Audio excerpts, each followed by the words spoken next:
Chapter 17, On the Way. Jiang Beimian, Long Yuihang, and Bai Chen stood there in a daze for a long time. So your so-called participation is whether you want to sing with those beasts. Long Yuihang wanted to say that after he gathered his thoughts, but he felt that whoever bothered with Shang Jianyao in such an atmosphere would be on the losing end. After a few seconds, Jiang Beimian laughed. Bai Chen, you forgot to guard your surroundings. Shang Jianyao, even if dozens of wilderness bandits come, they might not be able to defeat us. However, you single-handedly broke down the defense system from the inside. Shang Jianyao nodded solemnly. Which is why I was considering it. Besides, I'm guarding against any unforeseen circumstances. I was indeed a little surprised, but I didn't let down my guard of the surroundings. Bai Chen forced an explanation out of her mouth. She was a little ashamed of her loss of composure and her unprofessionalism. As a human who had wandered the wilderness for many years, she had plenty of experience. It was not like she had never encountered nomads who had mental breakdowns and were in abnormal states. Furthermore, she had her fair share of them. Those people's words and actions were much more exaggerated than Shang Jianiao's. However, the problem was that Shang Jianyao acted mostly normal to the point that Bai Chen wondered if he was occasionally joking or pulling a prank. She never imagined that he would be so creative. Good, stay alert at all times. Jiang Beimian did not expose Bai Chen. She tilted her head slightly and smiled at Shang Jianyao. When this training ends, it is indeed necessary to do a mental evaluation of all members. Shang Jianyao clapped lightly. I wish you a perfect score. Bai Chen didn't expect Jiang Beimian to be so straightforward in mentioning the psychiatric evaluation because it would obviously agitate Shang Jianyao severely. Although she had suggested it before, Shang Jianiao's behavior back then wasn't too exaggerated. It was barely within the normal limits. At most, he liked to joke, so the suggestion wasn't very pointed. Bai Chen similarly did not expect Shang Jianyao not to mind at all as if it were really just an exaggerated prank. Perhaps he has long recognized his condition and accepted himself as such. He does not have an inferiority complex, nor is he sensitive about the issue. Bai Chen shook her head and reminded herself that no matter what, she had to do her job well and not be affected.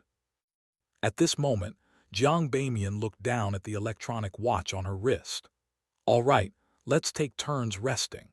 Normally, I should be in the same team as Bai Chen while Shang Jianyao and Long Yuihang will be in the same team as we take turns to rest. However, the two of you are inexperienced, and it is very easy for you to ignore some signs. Furthermore, when you are out on missions, there are many dangers and limited conditions. There is no need to make it a point to distinguish between men and women. The most important thing is to be honest with each other and trust each other. Therefore, Shang Jianyao and I will be in the same team, and Bai Chen and Long Yuihang will be in the same team. Jiang Beimian smiled when she said that. Actually, the conditions are very good this time. With a jeep, one will sleep in the front seat and the other in the back seat. It won't disturb the other party at all. Bai Chen nodded and said, I used to sleep in the same tent with 2 men, 2 women, a pig, and 2 chickens. Jiang Beimian immediately stood up. All right, you guys get some rest. Shang Jianyao and I will begin our night duty. She looked down at her watch again. You have 6 hours. Team leader, won't this be too long? Bai Chen was a little worried. They would be on duty for 6 hours from that very moment. It happened to be the period when humans were most exhausted and sleepy due to their biological clocks. It was very easy for them to ignore any abnormal activity around them. Jiang Beimian smiled and said, the 3 of us are people who have undergone genetic enhancement. One thing we have in common is that we have plenty of energy. In this regard, I should be stronger than them. I can maintain a high level of focus, even if I don't sleep for a day or 2. Me too, Long Yuihang muttered. Jiang Beimian turned to look at him. What did you say? Are you bad-mouthing me behind my back?" "He didn't," Shang Jianyao interrupted. "He said it in front of you." Long Yuihang choked and coughed. Jiang Bamian waved her hand and said to Shang Jianyao, "You're already pretty normal at times like this." She eventually said to Bai Chen and Long Yuihang, "All right, the two of you should quickly get some sleep." Nothing unexpected happened that night. When the sun rose from the horizon and dyed the clouds golden red, the 4 old task force members were already gathered around the bonfire, drinking warm water and eating energy bars. How beautiful and spectacular! Long Yuihang looked in the direction of the sunrise and realized that his vocabulary was limited.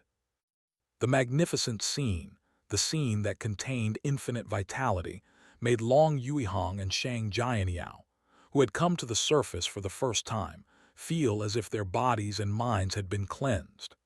They felt an indescribable sense of beauty and hope. "I was more embarrassing than the two of you back when I saw the sunrise for the first time." Jiang Bamian did not mock them. Bai Chen also stared at the sunrise, but she said nothing. As a human who was born in the wilderness and grew up in the wilderness, she was already accustomed to the sunrise. However, she still felt inexplicably happy and excited every time she saw it. Jiang Bamian stood up and spoke after she filled her water bag. "All right, pack your things and get ready to leave. Long Yuihang, you and Bai Chen will sit in the back row. Have a nap. Shang Jianyao and I will take turns driving." "Yes, team leader." Long Yuihang retracted his gaze and replied loudly. After clearing the bonfire, he saw that the empty husks of the canned food they had eaten last night were casually thrown to the ground. "Team leader, aren't we going to recycle them?" Pangu biology was located underground and lacked mineral resources. They had always lacked metal resources. They had to use the food they produced, genetic enhancement liquids, biological agents, underground brine, and salt extracted from rock surfaces to exchange for the corresponding resources with other large factions. Jiang Bamian looked back and fell silent for 2 seconds. "There's no need, takes up space." With that, she opened the door and sat in the driver's seat. Since team leader had said so, Long Yuihang resisted the urge to recycle. He quickly returned to the car with his gun.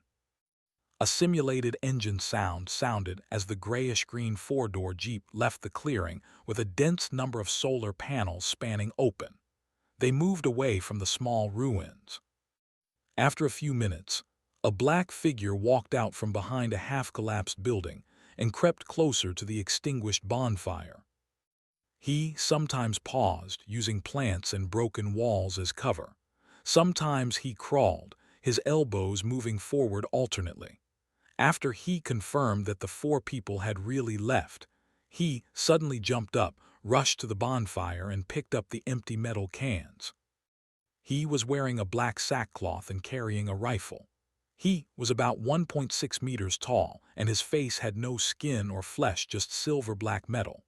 There were many cracks on the metal surface, vaguely revealing lines and components of different colors below. One of his eyes was blinking red, and the other had long been extinguished. His hands were like bones, made purely of silver-black metal. This was an artificial intelligence robot. "Acquired, acquired." It let out a monotonous voice without any fluctuations. It carried the empty cans and ran back to the rear of the ruins. After making many turns, it burrowed into a hole formed by steel columns and concrete that were randomly placed together. In the hollow was a boy wrapped in a tattered cotton jacket and bundled in animal fur. The child was only 12 or 13 years old. His face was dirty, and the crevices between his hands were caked with black mud. Beside him was a tattered tricycle filled with all kinds of junk and trash. He took the empty canned food and smiled uncontrollably. Then, as he divided the empty cans into 3 groups and placed them in different junk piles, he smiled at the robot. "Little 7, this is almost full. I can exchange a new eye for you now. We still have to save up a little here for this pile.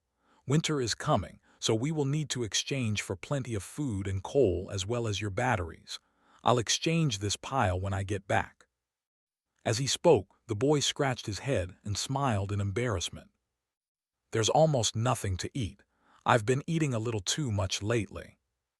Little Seven nodded hard and said in the same monotonous voice, "Good arrangement.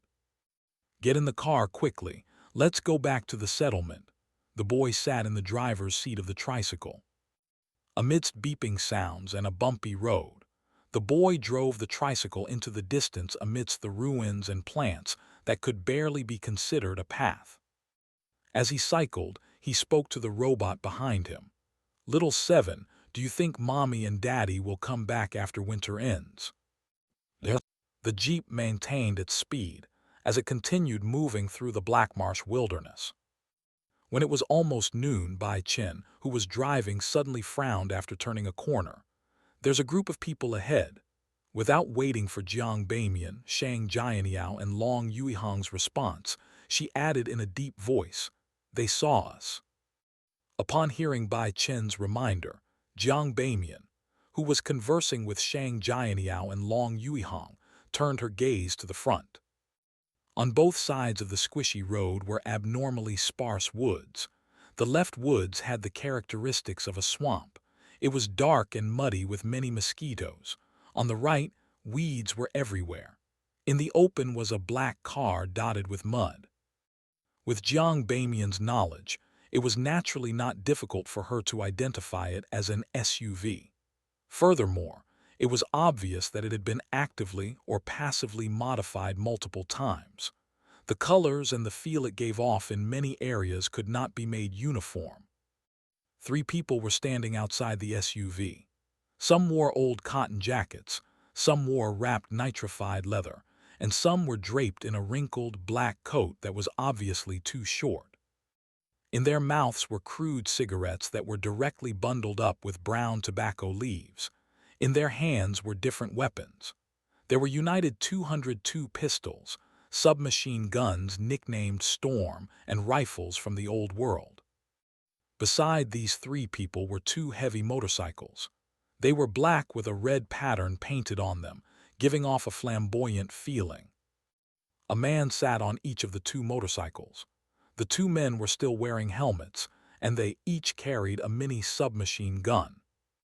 "What can you guys tell?" Jiang Bamian was not flustered at all. Instead, she seized the opportunity to quiz Shang Jianyao and Long Yuihang. Shang Jianyao, who had already rolled down the window and was looking ahead, replied, "Well fed." Long Yuihang stared out the windshield. He had wanted to share his opinion, but Shang Jianyao interrupted his train of thought and made him forget what he wanted to say. Jiang Bamian did not criticize Shang Jianyao. Instead, she nodded. "Good eye." The 5 people had very rough facial skin, but they did not appear jaundiced or thin. This meant that they could at least ensure that they had adequate food and clothing. This was different from a typical wilderness nomad. At this moment, Long Yuihang finally found his train of thought and quickly said, "Well equipped." Be it the modified SUV, heavy motorcycles, or the clothes and weapons on their bodies, they indicated that these people were different from the typical wilderness nomads. Jiang Bamian nodded slightly and said, "We can make a preliminary judgment that they are a team of ruin hunters that are doing well or a band of wilderness bandits that are doing well. There are sometimes no differences between the 2. Just as she said that, Bai Chen added, "The modification method of that SUV implies that it uses fuel. This means that those people are familiar with the area and know where they can get gasoline. That or they are confident they can get out of the wilderness before the car runs dry." Jiang Bamian didn't say anything else when she saw that both parties were getting closer and closer. She picked up the grenade launcher and said, "Lift the berserker up to the window and let them see it." Long Yuihang was a little nervous. "Team leader, will there be a fight?" "Who knows?" Jiang Bamian smiled and said, "Ah yes, remember this. In the wilderness, showing your muscles is a sign of friendliness. Justice, fairness, and communication only exist at the tip of a gun." Bai Chen echoed, "We call this respect is only between the strong. Many nomads in the wilderness have once hoped that there would be a mighty person who's benevolent, kind, and filled with love, one that would pity the weak and be willing to help them. Unfortunately, it's nothing more than a fantasy. Perhaps there are such people, but there definitely aren't many of them. It's very difficult to encounter them. It's more useful to rely on yourself than to anticipate them. The Salvation Army in the past could really be counted as one. Now, Jiang Bamian's voice gradually softened. They'll only show their friendliness if we show that we're hard to deal with. Long Yuihang nodded thoughtfully and understood his team leader and Bai Chen. He then had new doubts. Why should I do the same? They can only see Shang Jianyao's side. Before Jiang Bamian could answer, Shang Jianyao laughed. Do you know how to play hide and seek? Does not finding anything mean that there's really no one hiding there? Jiang Bamian laughed as well. That's an incongruous analogy.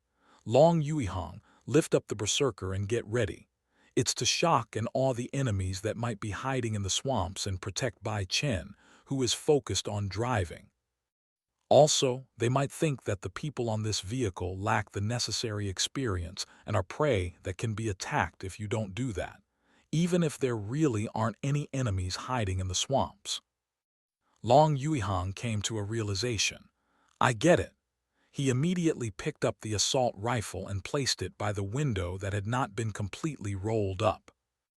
On the other side, Shang Jianyao had already prepared the berserker and eagerly asked, Team leader, can I fire at will?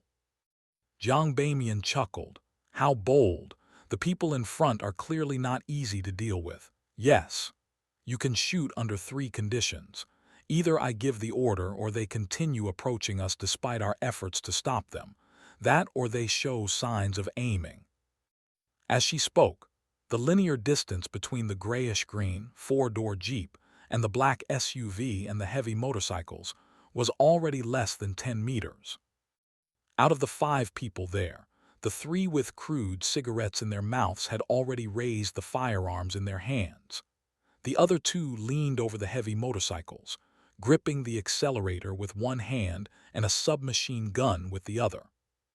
If it weren't for the fact that the grenade launchers and assault rifles' muzzles were sticking out of this side of the car windows, they might have already switched positions and launched an attack. As the black SUV and heavy motorcycle were not parked on the main road, but in an open area of the sparse woods, there was no danger of colliding with each other despite the fact that the 2 sides got closer and closer.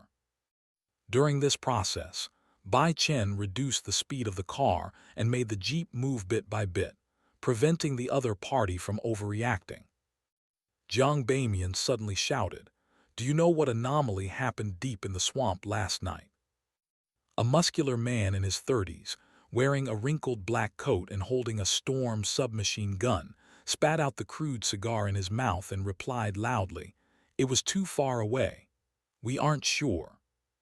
Jiang Bamian shouted again, What are you guys doing here? Winter is almost here. We have to hunt more beasts to prepare for it. The man's eyebrows were messy, and there was an old scar at the corner of his right eye.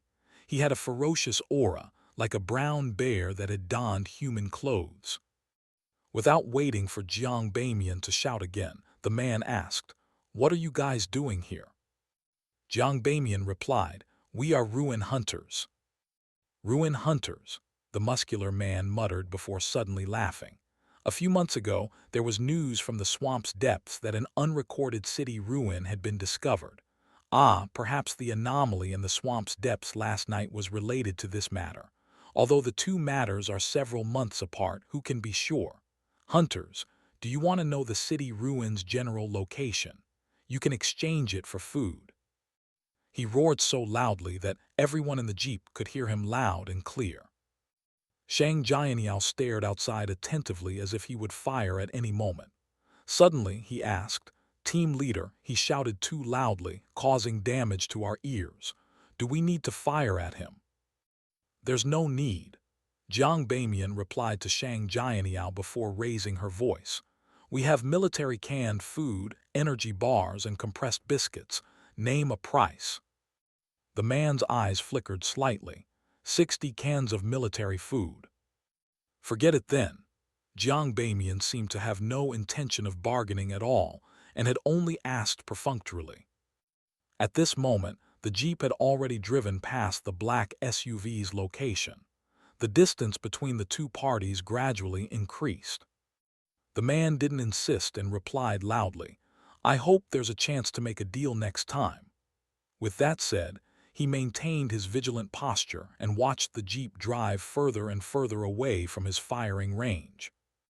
At this moment, a thin young man in an old cotton-padded jacket, with a simple cigar in his hand, anxiously asked, "Boss, why aren't we shooting?" "That's right. Even though they have somewhat considerable firepower, we have that thing." The man lying on a heavy motorcycle with a scraggly beard straightened his body and pointed at the black SUV's trunk. "They must have a lot of supplies."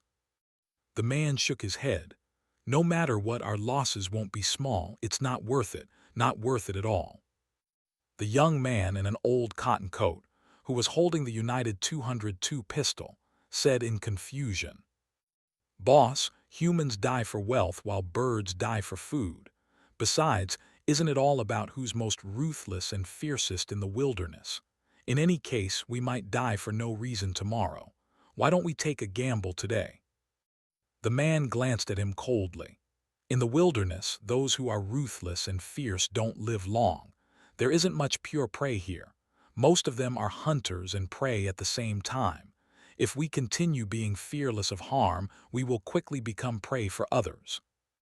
Look at those beasts. When they are full, they won't launch an attack on beasts that are similarly as strong as them. They know that they might become someone else's prey once they are injured, so they reduce the need for unnecessary hunting. Are you guys worse than beasts?" Another man, wrapped in animal hide and carrying an old-world rifle with a simple cigar in his mouth, added, "Boss is right. Besides, didn't you notice? The food that those people had just now only included military canned food, energy bars, and compressed biscuits. Don't you know what that means? An ordinary ruin hunter will only be in such a state when they first set off from a certain city or border town of a large faction. However, there doesn't seem to be any large faction towns or cities that we know of nearby." The man sitting on the other motorcycle mumbled, "Maybe they just found an old world's military warehouse." The man in the lead exhaled and said, "All right, everyone, stop fighting." He then smiled. "Didn't you notice that it's very likely that they will pass by that spot? There aren't many routes in this area for vehicles to pass through. Not many know of the anomaly there either. Get in the car. The distance is about right. We'll follow them secretly. When they encounter the trouble and are at the end of their ropes, we'll wipe them all out." The other men immediately revealed looks of surprise. "Yes, boss." They enthusiastically got into the SUV and started the heavy motorcycles. In the jeep, Jiang Bamian looked at the rearview mirror and chuckled. "Did you guys notice anything? Those wilderness bandits were quite calm and cultured." Long Yuihang recalled the various adjectives he had learned from books, hopping to find the most appropriate description of the men.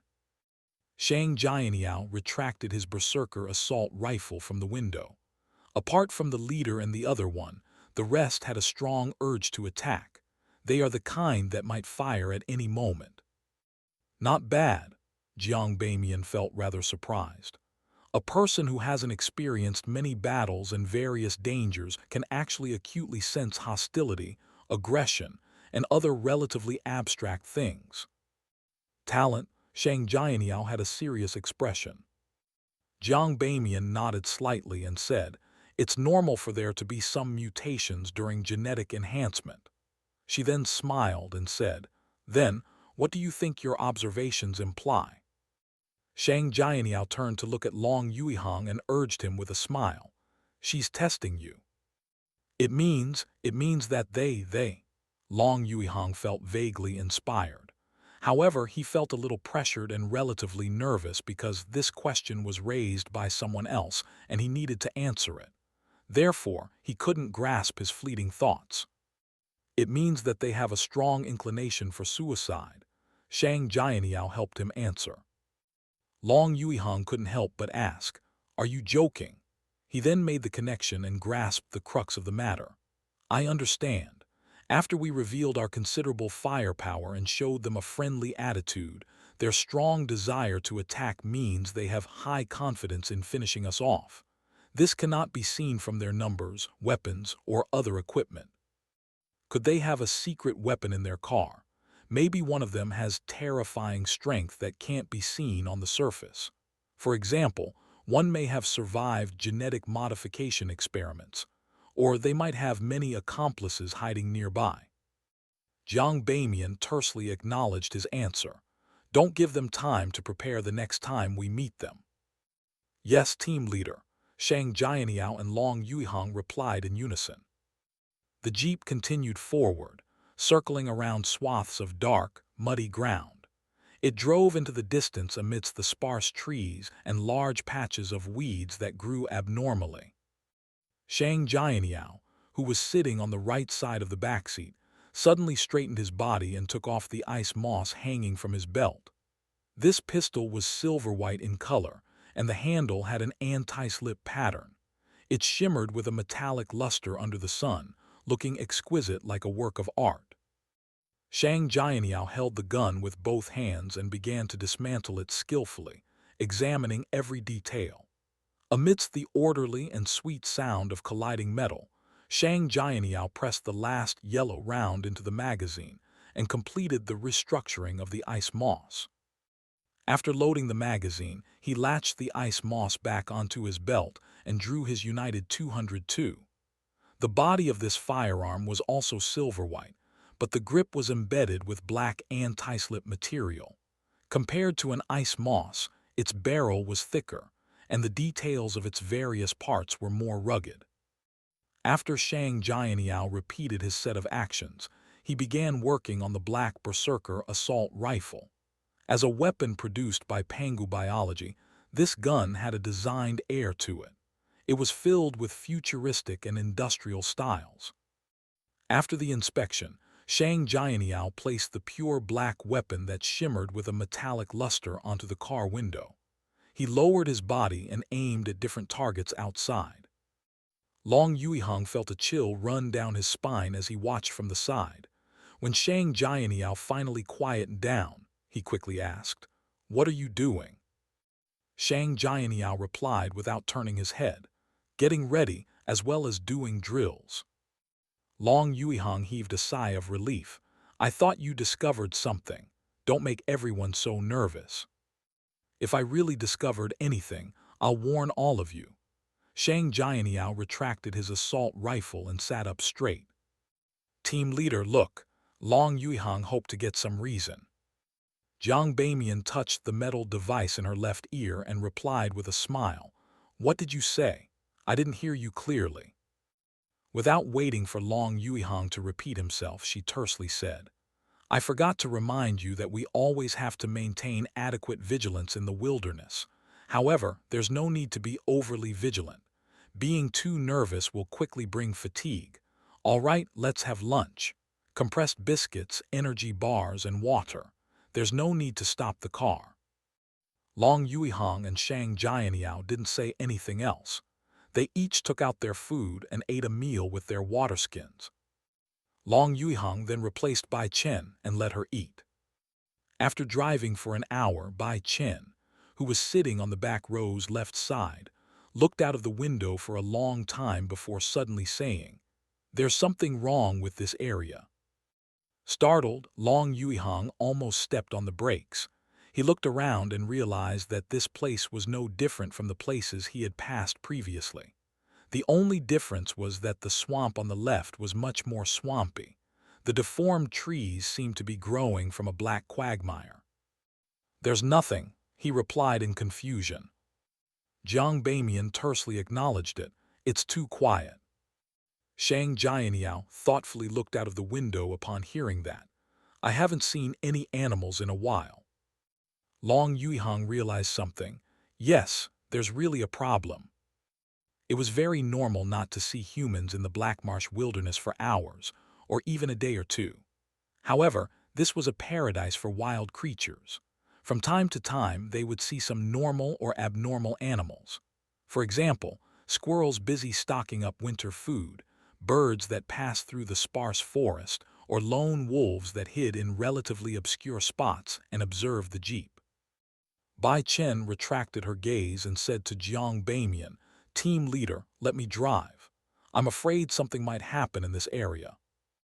"All right, you know this place better than any of us. Make the right choice the moment we encounter an accident." Jiang Bamian immediately signaled for Long Yuihang to stop the car. After swapping seats, Bai Chen accelerated as if she wanted to pass through this place that seemed a little off. In this area, the trees on both sides remained sparse. The black quagmire reflected a weak aqueous glow under the sun, and clumps of weeds grew wantonly in an opening. All of this seemed normal, but it had lost all signs of activity, making it akin to a large oil painting. Long Yuihang, who felt that even the wind had stopped blowing, felt his heart pound. He nervously asked, "Why is it getting worse? Why don't we drive back and change paths?" Bai Chen did not mock Long Yuihang and nodded seriously. "Drive for 2 more minutes. If there's still no change, head back." As she spoke, she glanced at Jiang Bamian to seek her team leader's opinion. "Okay," Jiang Bamian agreed. As she spoke, the jeep passed a shadowy area. This was because the trees on both sides had suddenly grown tall. Their branches and leaves stretched out and intertwined, hiding most of the sky above the main path. At that moment, Shang Jianyao, Jiang Bamian, Long Yuihang, and Bai Chen saw a thick black shadow looming from the sky. It swung over and smashed into the jeep's windshield. The black figure had a hideous head covered in pitch-black scales. Its 2 eyes were dark yellow and cold. Its mouth was wide open, revealing a few sharp teeth that were stained with rotten flesh. It flicked out an extremely red tongue. It was a gigantic python that exceeded everyone's imaginations. Bai Chen's expression changed slightly. Unfazed, she calmly pressed down on the accelerator to its limits. The grayish-green jeep immediately shot out like an arrow, brushing past the python's head. The distance between the two parties increased instantly. Shang Jianyao came to his senses, picked up the berserker assault rifle, twisted his body and placed it by the window. Then he saw the python clearly. The sudden attacker was at least 2 normal buckets thick. Its body was clearly more than 10 meters long, and its tail wrapped around a tree several times. Its body was covered in thick, pitch-black scales that shimmered with a metallic luster under the sunlight that filtered through the gaps in the leaves. At this moment, Bai Chen turned the steering wheel to the right and made the jeep tilt a little. This way Shang Jianyao, who was sitting on the right side in the back, could aim at the gigantic python. Bang, bang, bang. Shang Jianyao pulled the trigger and fired a long burst. The bullet struck the python's skin, producing exaggerated sparks. However, they failed to penetrate the thick black scales. All it did was cause cracks to appear on the surface. The berserker assault rifle was unable to harm this terrifying python. The python seemed to sense pain and hissed. It opened its mouth and exhaled a yellow-green gas. This gas rapidly spread, clouding the surroundings with a thin yellowish-green fog. A cluster of weeds rapidly withered and turned yellow in the fog before collapsing to the ground. "Wind down the windows," Jiang Bamian calmly ordered. She then added, "It's a black marsh iron snake." Long Yuihang, who had just recovered from his shock, broke out into a cold sweat when he heard this.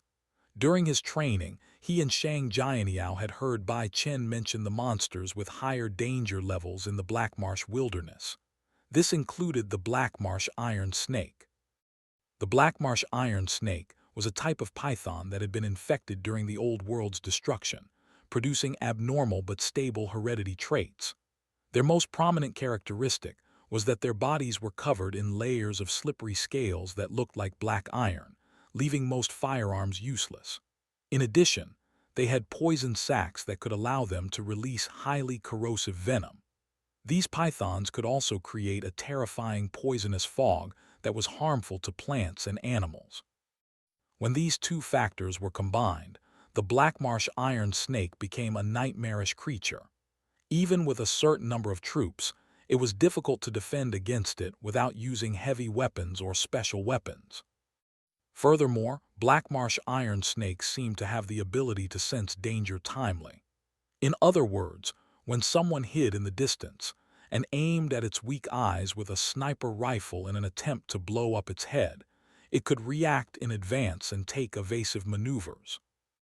It was precisely because of this that blackmarsh iron snakes were called monsters, not beasts. The blackmarsh iron snake that had appeared in front of Shang Jianyao, Long Yuihong, and the others was much larger than the ones Bai Chen had described. In the distance, the group of people quietly following behind the jeep heard gunshots coming from ahead. They looked at each other and revealed joyous expressions. "It's begun," their leader said with a smile. In the black SUV's front seat, the young man in an old cotton coat turned his head and anxiously asked, "Boss, should we rush over now?" The muscular man with a ferocious aura and an old scar at the corner of his right eye smiled and shook his head. "There's no rush. With their firepower and the experience they show, they should be able to last a little longer. Besides, with the blackmarsh iron snake's size, its linear speed is definitely not comparable to a jeep. If we arrive too early, we might end up getting attacked by both parties. That would be too dangerous. Besides, we still have to take this opportunity to make some preparations." Jai Shun stopped the car. "Yes, boss." The driver was the older man donning animal hide. The black SUV then stopped. The muscular man with the Storm submachine gun pushed open the door and got out of the car before walking to the trunk. He then took off his wrinkled black coat and handed it, along with his weapon, to his companion on the heavy motorcycle to the left. After doing this, the muscular man lifted the trunk's cover, bent down and stretched out his hands to grab something. His face flushed red, and the veins on his forehead popped. His knees bent even more, a testament to the strength he was using. He retreated step by step and pulled out a derelict wooden box that was large enough to fit a person. With a heavy thud, the wooden box was placed on the ground. As it was opened, the contents were revealed. Inside was an iron-black item that appeared to be armor with a metallic skeletal structure. "Ah, you, Jai Shun, help me." The man turned his head and spoke to the young man in the old cotton-padded jacket and the middle-aged man, who was in charge of driving. Ah Yu and Jai Shun came over, each taking a side. They lifted the object in the wooden box without much effort. With the effects of gravity, this item quickly unfolded, revealing its complete form. It looked very humanoid. It had a metal helmet with crystal goggles. Under the helmet were several pieces of armor that were connected together, protecting important pipes and wires. Under this portion of armor was a large iron-black pack that was abnormally strong. Surrounding this power pack were all kinds of metal bones that resembled cervical spines, thoracic spines, radius bones, humerus, ulna, scaphoid bones, femurs, patella bones, tibia, and fibula bones.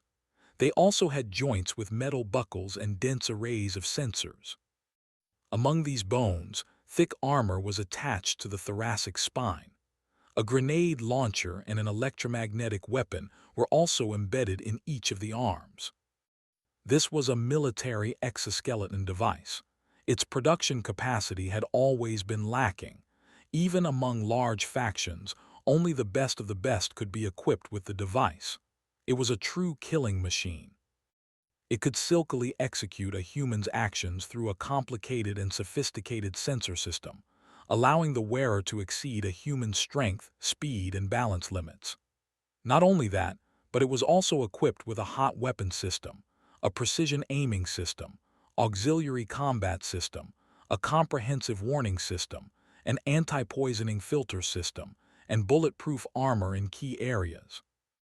In addition, just as the invention of firearms reduced humans' physical requirements for combat, exoskeleton equipment greatly reduced the user's energy depletion, allowing them to engage in prolonged fights. As long as one wore such equipment, it was definitely not a dream for one person to fight a team equipped with only light weapons. With inhuman speed and comprehensive warning systems, it was not easy to hit the wearer's body parts that were not protected by bulletproof armor. The man, who was in his prime, walked over and put on the military exoskeleton with Ah Yu's and Jai Shun's help. One by one, metal clasps were latched on. Finally, he adjusted the crystal goggles on his metal helmet and booted up the equipment. After the integration system self-checks passed, the man laughed. "There's only 30% battery left. It can still be used for 2 hours. That's enough." As he spoke, his hands, which were covered in iron-black auxiliary bones, easily took back his Storm submachine gun as if it were only a toy without any weight. What should we do? Long Yuihang almost suffocated when he heard the term Blackmarsh Iron Snake. In such a situation, he who was inexperienced in such situations could only seek answers from Jiang Bamian and Bai Chen. He had clearly seen that Shang Jianyao assault rifle's long burst had failed to cause any damage to the python. All it did was cause some damage to its outer scales. Coupled with the knowledge he had previously learned, he suspected that a large caliber pistol like the United 202 and Bai Chen's orange rifle, which could be used as a sniper rifle, were similarly unable to penetrate the Blackmarsh Iron Snake's thick scales unless the bullets could hit unprotected vital spots. As for whether the grenade launcher was effective, Long Yuihang couldn't be sure.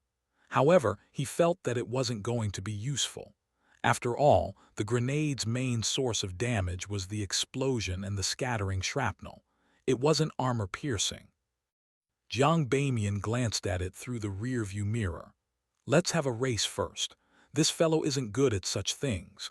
Besides, it will tire. The Jeep won't. As long as the high-performance batteries, engine, and tires can hold on, it won't be a problem for us to race it until tomorrow morning." As Jiang Bamian spoke, Bai Chen did not slow down the car too much. She only stopped putting it in overdrive to prevent any of the Jeep's parts from malfunctioning. She clearly agreed with the option of racing the Blackmarsh Iron Snake. She did not want to fight it head-on. The Jeep sped along at high speed. From time to time, it would bump into rocks or tree stumps. Just a bump would give people the feeling that they were about to lift off. If not for Bai Chen's relatively good driving skills and a certain level of racing experience in the wilderness, allowing her to react in time and respond correctly, the Jeep might have already flipped over and rolled several times before becoming totaled. The enormous Blackmarsh Iron Snake seemed to have been angered. It used the sparse trees and overgrown weeds to occasionally chase after Shang Jianyao and the others from the sky or the ground, unwilling to give up. The python was definitely not as fast as the Jeep at full speed. However, due to the terrain, Bai Chen could not keep the Jeep moving at maximum speed. She had to reduce the vehicle's speed from time to time to avoid obstacles or swampy areas. Therefore, although the gap between the two parties grew larger and larger, the Blackmarsh Iron Snake was not shaken off. During this process, the Blackmarsh Iron Snake opened its mouth twice, spewing out venom and toxic gas. However, it failed to affect the grayish-green Jeep due to the distance between them. After 2 attempts, the gigantic python seemed to have learned its lesson. It stopped attempting long-range attacks and desperately chased after the Jeep instead. Bai Chen suddenly stepped on the brakes a few minutes later and jerked the steering wheel. With a creak, the gray-green Jeep came to a stop, overturned on its side. Long Yuihang and Shang Jianyao had consciously buckled their seat belts while driving at high speed, so they weren't thrown out. However, they were pulled back by the strong inertia. Before they could return to their senses, Bai Chen said in a deep voice, "The terrain ahead has changed." Jiang Bamian also realized this problem. In front of them was a swath of darkness with no end in sight. The deformed trees grew sparsely, and there was no path for vehicles to pass through at all. It was like a large swamp had expanded at some point in time, swallowing up the original route. Whether they looked left or right, they couldn't find the boundary. They didn't know how long it would take to circle around it, nor did they know if the large swamp had surrounded the area. They could only escape by retracing their original route. Just as Bai Chen wondered if she should suggest continuing the race and add loops to the extravaganza, Jiang Bamian shouted, "Shang Jianyao, get me a metal rod from the trunk." Bai Chen, use the jeep's hood as a support point. Be prepared to snipe the black marsh iron snake's eye. No one questioned her. In this split second, everyone chose to trust their team leader and listen to her orders. Shang Jianyao immediately unbuckled his seatbelt, leaned back, grabbed a metal pole, and handed it to Jiang Bamian, who had already alighted from the jeep. They had seen this weapon before and had always been a little confused. Why did their team leader not bring a tent but something so strange? Bai Chen carried the orange rifle to the hood of the overturned jeep. She mounted the weapon and brought her eye to the scope. Jiang Bamian gripped the metal rod with her left hand and began stretching her body. The python that was covered in layers of black scales rapidly slithered forward, getting closer and closer. The surrounding winds seemed to be tainted with a putrid smell. Upon seeing that the terrifying black marsh iron snake was about to enter the poisonous gas-spewing range, Jiang Bamian held the metal rod in her left hand and suddenly ran 2 steps forward. Her body suddenly froze as she used the momentum to throw the metal pole at the black marsh iron snake. At the same time, a bright, dazzling, and thick electric arc appeared between her left palm and the metal rod. The electric arc lengthened and wrapped around the metal pole, producing sizzling sounds. In an instant, the metal rod turned into a thick, silvery white bolt of lightning. It tore through the sky and landed on the black marsh iron snake's body as if it was a punishment from the heavens. The black marsh iron snake sensed danger, but such an attack was not fatal. Therefore, it only bent its body and avoided having its head struck. Clang! The metal rod, with countless silver-white electric arcs lingering around it, struck the black marsh iron snake's long and thick torso. Without a doubt, with Jiang Bamian's strength, it was impossible for the metal rod to pierce through the target's thick layer of scales. However, it came with a terrifying electric arc. With a sizzling sound, the silver-white light illuminated the grayish-black soil around them. Countless electric currents instantly spread to every corner of the black marsh iron snake's body at a speed that could not be stopped. The gigantic and strange python suddenly froze, paralyzed on the spot. Although the prepared Bai Chen didn't anticipate this, she didn't hesitate.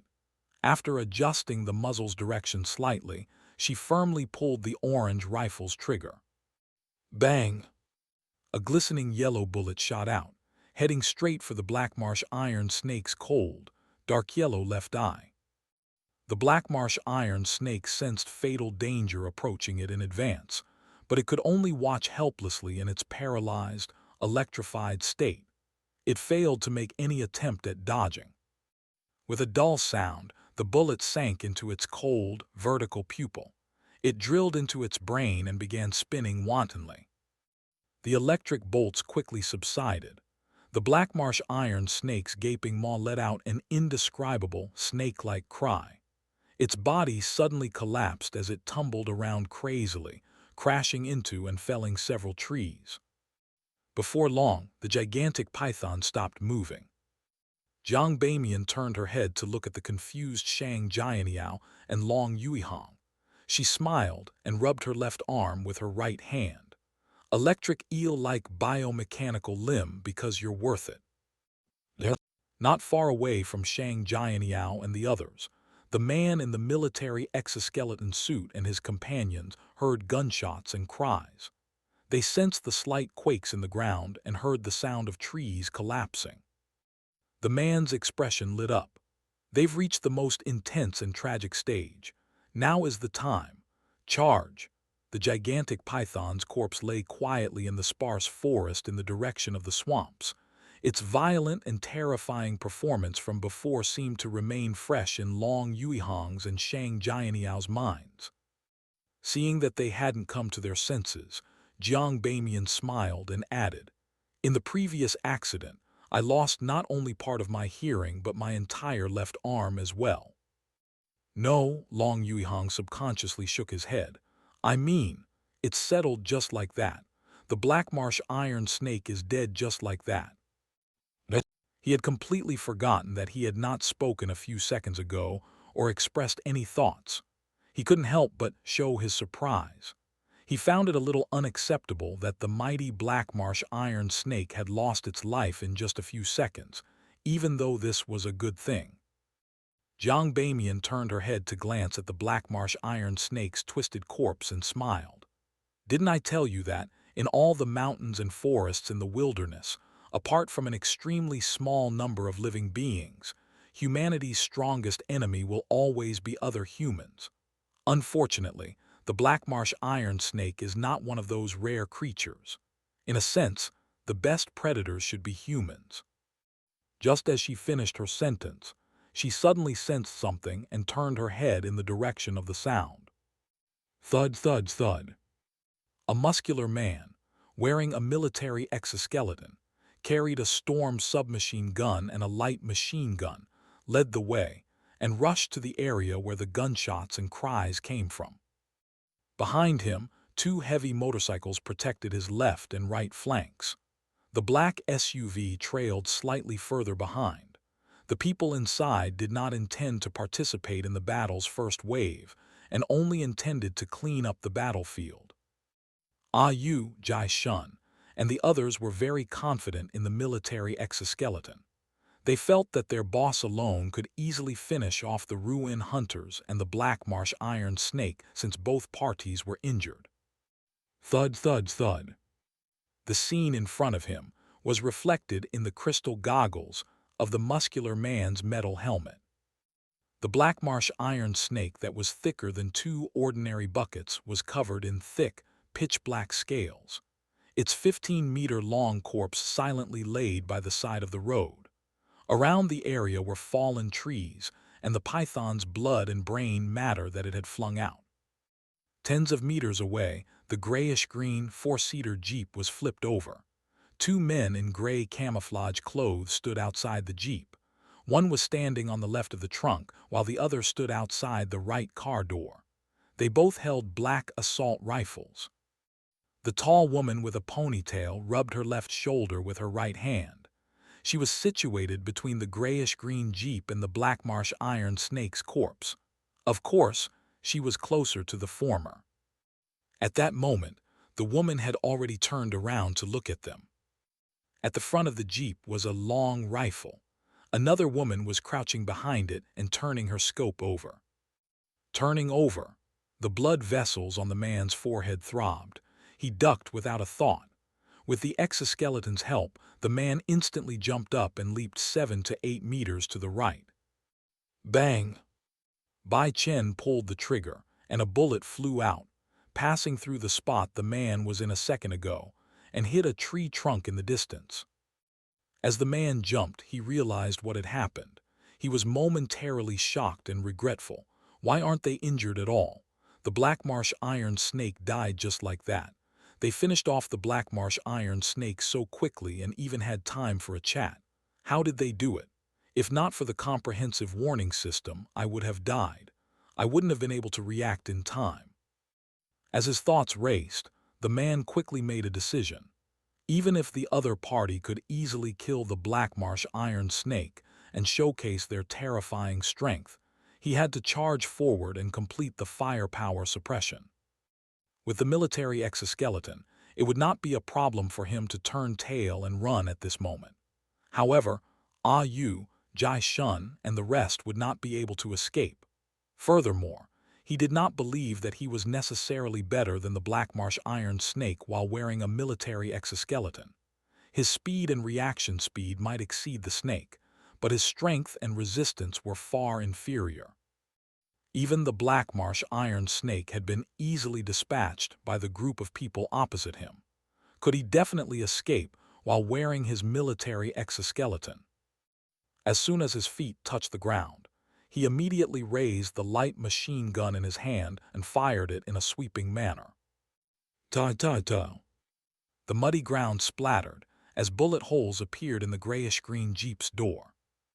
The moment Bai Chen fired, before the muscular man wearing the exoskeleton dodged, Jiang Bamian, who was the first to discover them, drew her United 202 pistol with her right hand.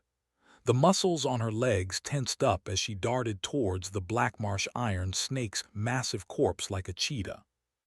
She had reacted in such a manner partly because she felt that it might be too late to turn around and hide behind the Jeep. It was also because she felt that a crossfire was needed to allow them to support each other.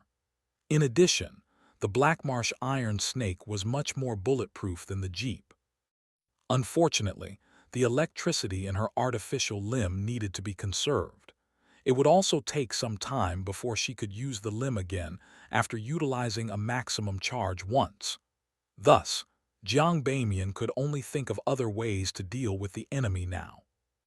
As Jiang Bamian ran, Shang Jianyao couldn't be bothered to get back into the Jeep before getting off from the other side. He pressed the door with one hand and exerted strength with his waist and knees. He rose into the air and flipped over the top of the Jeep to land beside Bai Chen. He had been genetically enhanced before birth and had undergone arduous training post-birth. His physical fitness was vividly displayed at this moment. Bai Chen had just finished firing when Shang Jianyao bent his knees and rounded his back. He ran to her side in small steps and hid behind the car's head. This was what they had been taught in their training.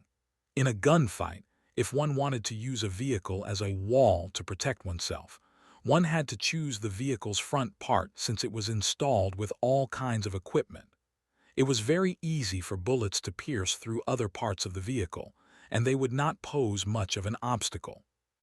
Therefore, despite being nervous, Long Yuihang, who was standing beside Bai Chen, reacted in time despite being a little slow. He also shrunk to Shang Jianyao right. After seeing the target wearing an exoskeleton, Bai Chen made a prompt decision. She dragged her rifle back and squatted down. Do-do-do-do-do. The sound of gunfire rang out, striking at their nerves. It made their bodies uncontrollably tense up. On the other side, Jiang Bamian pushed off the ground with her feet before the light machine gun could sweep over. She jumped behind a section of the Black Marsh Iron Snake's corpse and lay prone herself. Clang, clang, clang. The pitch-black scales on the corpse's outermost part finally cracked after repeated strikes, but there were still 2 layers inside. Even if the bullets could shatter these 2 layers, the Black Marsh Iron Snake's flesh also had a powerful deceleration and reduction effect. Furthermore, the other side of the flesh had another 3 layers of pitch-black scales before leading to Jiang Bamian. In other words, it was almost impossible to penetrate the Black Marsh Iron Snake's corpse with a light machine gun unless one always aimed at one spot and had enough rounds. At the same time, this was only if Jiang Bamian did not crawl or change her position. With the exoskeleton's help, the burly man carried the light machine gun and quickly approached the Black Marsh Iron Snake's corpse and the grayish-green Jeep. He fired suppressive shots at Bai Chen, Shang Jianyao, Long Yuihang, and Jiang Bamian to the point that they did not dare appear or counterattack. After the barrel became seriously hot, the few rounds that were prepared and wrapped around his body had been expended. Only then did the burly man throw down the light machine gun and raise the Storm submachine gun in his right hand. He raised his left arm and pointed the grenade launcher ahead. At the same time, the precision aiming system's corresponding crosshairs appeared on the crystal goggles of the exoskeleton's metal helmet. A series of numbers rapidly flashed around the crosshairs, helping the man choose a suitable trajectory. As long as he launched the grenade, the grayish-green jeep would be blown to pieces. Bai Chen, Shang Jianyao, and Long Yuihong, who were hiding at the vehicle's head, would undoubtedly lose their lives. However, the jeep itself and the things it carried would definitely suffer heavy damage if he did this. For wilderness bandits, supplies were their ultimate goal when engaging in combat. After hesitating for a moment, the man changed targets and aimed the grenade launcher at Jiang Bamian. As he continued firing the Storm machine gun to suppress Jiang Bamian, he used the comprehensive warning system's thermal imaging module to determine her exact location. During this process, he signaled to the people who had caught up. His two companions on the heavy motorcycles circled around the jeep and suppressed Long Yuihong, Bai Chen, and Shang Jianyao with firepower. They couldn't allow the enemies there to disturb them. The two bandits were no stranger to such situations. They almost didn't need their boss to speak to understand what he meant. They immediately circled around the area that was far away from the Blackmarsh Iron Snake's corpse and approached the front of the jeep. Ta-ta-ta. They were skilled. They held the motorcycle's handlebars with one hand and fired their mini submachine guns with the other, preventing Shang Jianyao, Long Yuihong, and Bai Chen from poking their heads out. When Jiang Bamian's orange, red, and green thermal image finally transmitted to the bandit leader's eyes across the Blackmarsh Iron Snake's cold corpse, the latter revealed a sinister smile and began to choose the grenade launcher's trajectory. After the Blackmarsh Iron Snake fell, even though it was very large, its corpse was not considered tall. It was far shorter than the front of the jeep. As long as the shooting distance and the grenade launcher were suitable, it was difficult for it to provide any cover. Jiang Bamian crawled behind the Blackmarsh Iron Snake's heavy body. From time to time, she would shift her position to avoid the enemy completely locking onto her. She had no intention of continuing like this. However, she was unable to determine if the other party carried a heavy anti-tank, anti-armor weapon, since things that usually weren't convenient for humans to carry around would become sufficiently light with an exoskeleton's help. The pungent smell of soil and blood lingered around Jiang Bamian's nose, but it didn't make her concentration waver. The team leader of the investigation unit for the cause of the old world's destruction tilted her head slightly as if she was listening to something. However, with her hearing, she couldn't rely on the various sounds produced by the exoskeleton to determine the enemy's location, even with the help of a mechanical cochlear implant. However, when the enemy wearing an exoskeleton appeared in her field of vision, she, who was facing the target, was the first to sense something abnormal and react. She reacted earlier than Bai Chen, who was using the orange rifle scope to monitor Jiang Bamian's area. The firing continued, drowning out a lot of activity. Jiang Bamian seemed to be unaffected as she silently counted the changes in the distance between them. During this process, she used her left hand to take out a dark green grenade. When the muscular man in the exoskeleton raised the grenade launcher and entered a certain range, Jiang Bamian suddenly used her teeth to pull out the grenade's ring. She then exerted strength with her waist and somersaulted.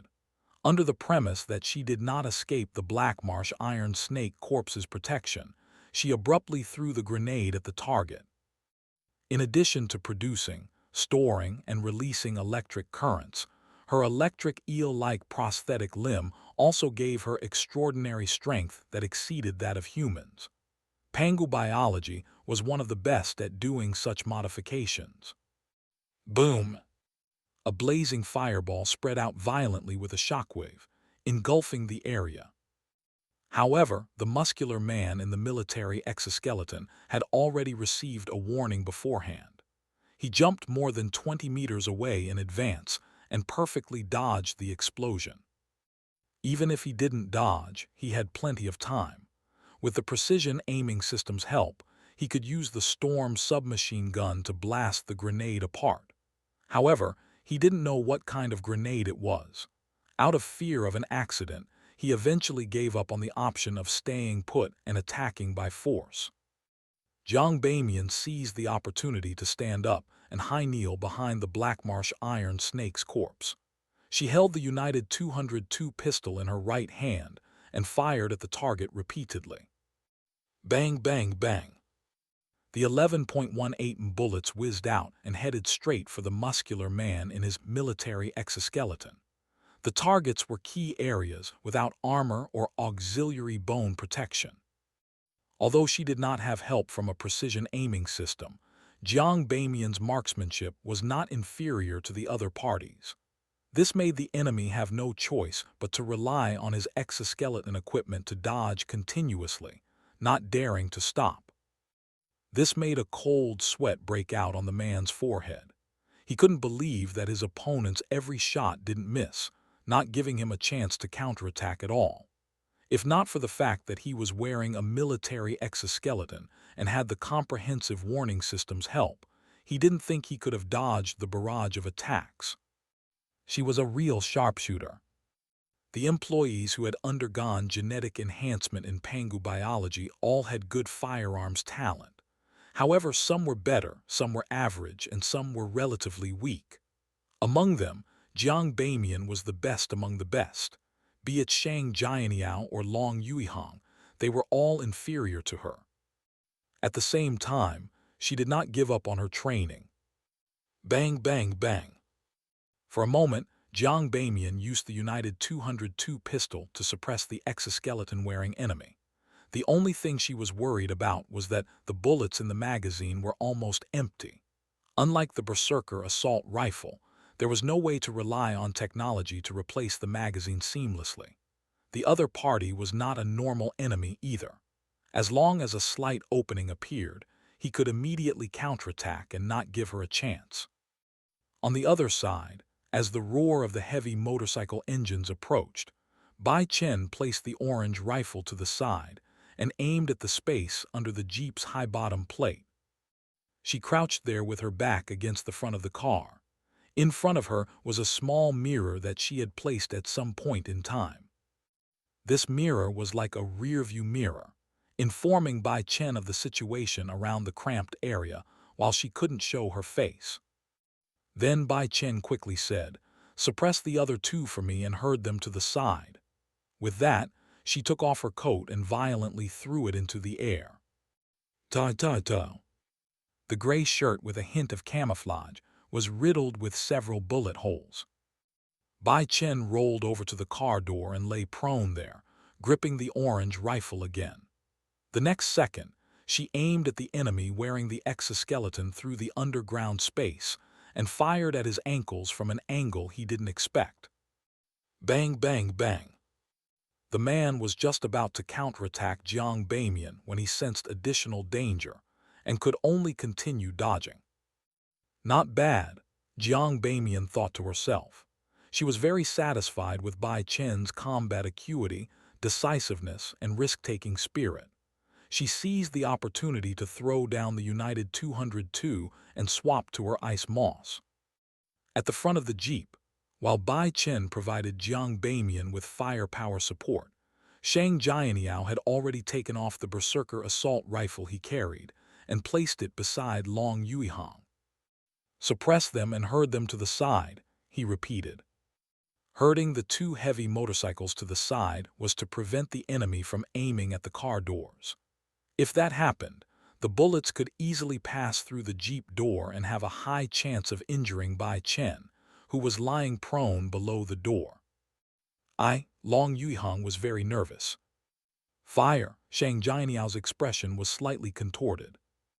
Long Yuihang was also someone who had undergone arduous training. He no longer hesitated and used the front of the car as a shield. He raised his hand and crazily fired the assault rifle at a spot his back faced without aiming. The two mini-submachine guns instantly went silent, and the motorcycle engine's activity became louder. Long Yuihang seized this opportunity and flipped around, revealing half of his body to the front of the jeep. He then aimed and continued firing, suppressing the enemies and herding them to the side. This also meant that he could fire at the people on the other side of the vehicle. After he finished firing, he didn't reload. He grabbed Shang Jianyao berserker and continued firing. Amidst the firing, Shang Jianyao drew his United 202 pistol, bent his back, and rushed out towards the two heavy motorcycles like a cheetah. Long Yuihang did not expect Shang Jianyao to be so bold and take such a risk. However, he did not stop because of this. His eyes had bloodlust in them. Instead, he continued providing Shang Jianyao with suppressive fire. Ta-ta-ta. The two bandits held mini-submachine guns with one hand and counterattacked as their motorcycles sped forward. Shang Jianyao suddenly pounced forward and rolled to avoid the burst of shots. Several fine plumes of dust rose up behind him. However, the two heavy motorcycles had already approached him at this moment, thanks to their speed. They were less than 10 meters away from him. The helmeted enemy on the motorcycle, who was closer to Shang Jianyao, aimed at him once again. At this distance, he had absolute confidence that Shang Jianyao could not dodge. A corresponding scene even surfaced in his mind. Amidst gunshots, the motorcycles quickly drove past. The enemy's body convulsed and fell. It had already turned tattered and mangled. The enemy on the other motorcycle counterattacked Long Yuihang, not giving him a chance to restrain them or save his companion. After Shang Jianyao did his roll, he jumped up and saw the mini-submachine gun's black muzzle.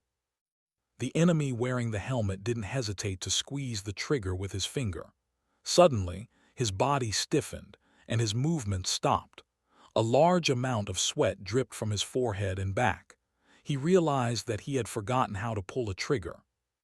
He couldn't complete such a simple action, as if he had lost the corresponding ability, no matter how hard he tried.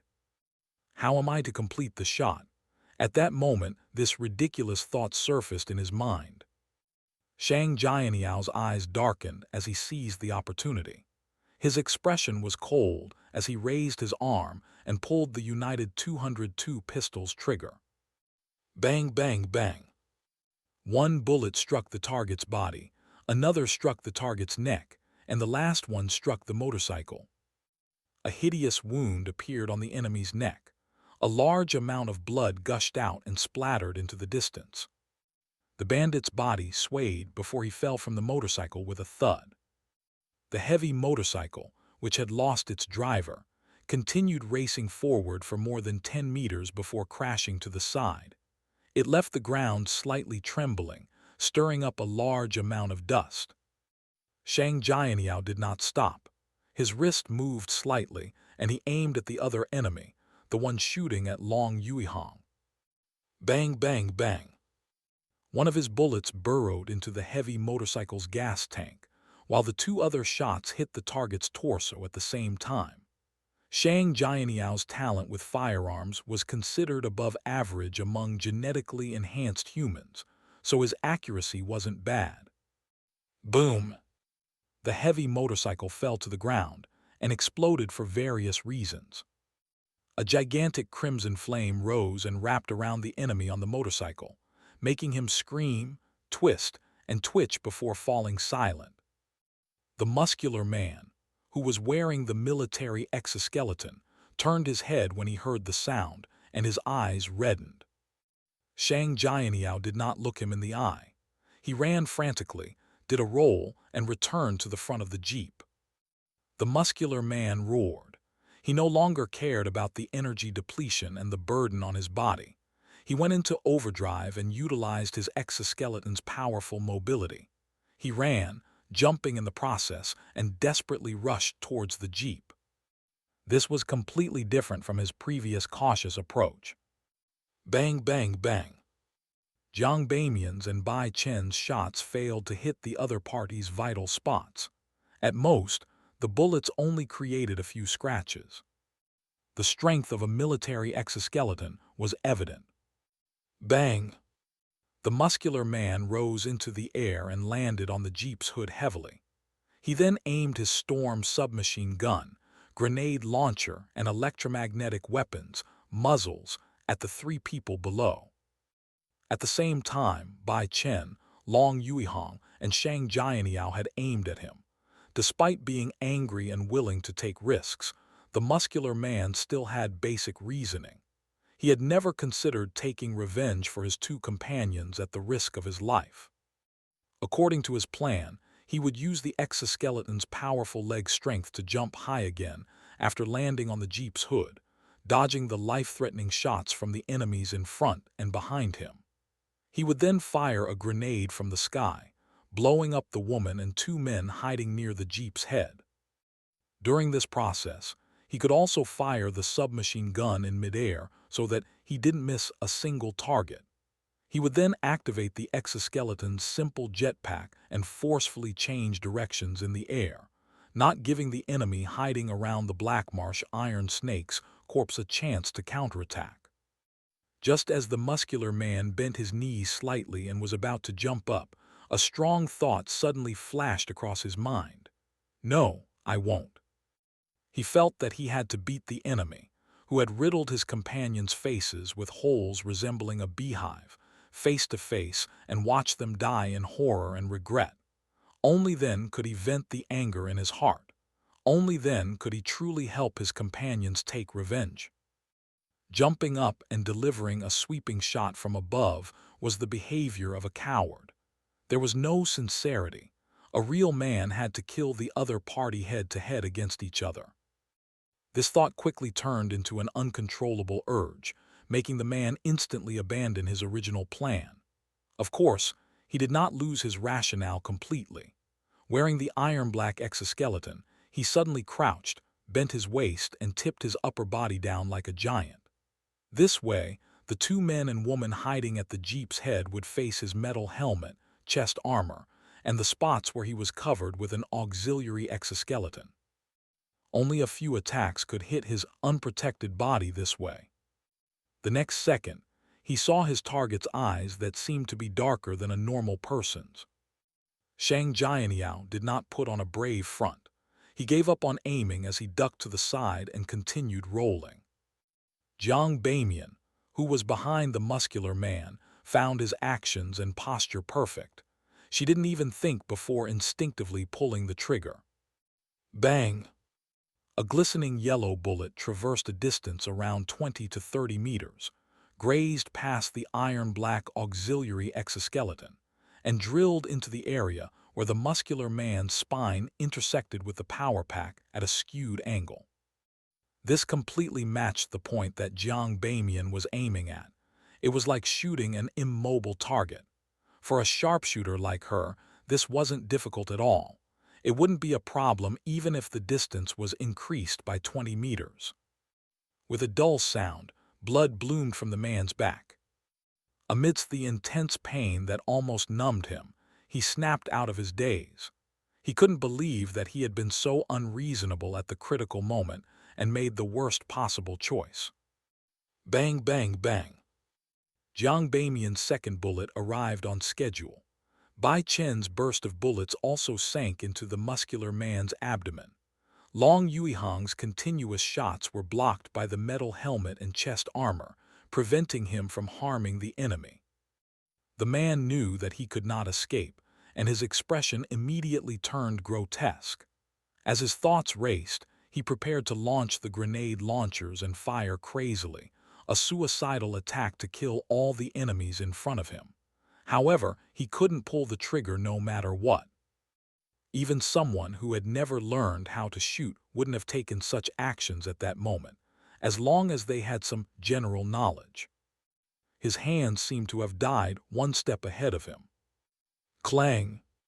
This muscular man, who wore an exoskeleton that weighed 70 to 80 kilograms, fell onto the Jeep's hood heavily. Fresh red blood rapidly polluted the surroundings. His eyes were wide open, seemingly filled with confusion and indignation. The black SUV that was holding the line in the distance had already begun charging over crazily after the motorcyclists let out tragic cries. However, it was still one step too late. When it entered the passengers' effective firing range, Jai Shun and Ah Yu happened to see the blob of blood erupting from their boss's back.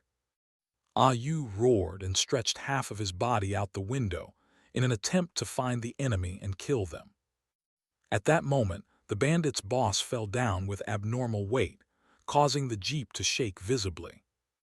With a creak, the black SUV completed a large drift and flipped over. Ah Yu was almost thrown out of the car. However, he did not fly into the air because he wore somewhat bulky clothes and had found support in time. Bang! The black SUV made another turn and sped back the way it came. It was extremely fast. "What are you doing?" Ah Yu retracted his body and roared furiously. The older Jai Shun held the steering wheel and replied loudly, "Fleeing." "Boss and the rest are still there." His eyes bloodshot, Ah Yu pressed his United 202 pistol against Jai Shun's temple and roared, "Go back." Unmoved, Jai Shun shouted again, "Boss is already dead. Do you want to die with him?" He almost floored the accelerator. Ah Yu's lips quivered a few times, and his expression kept changing.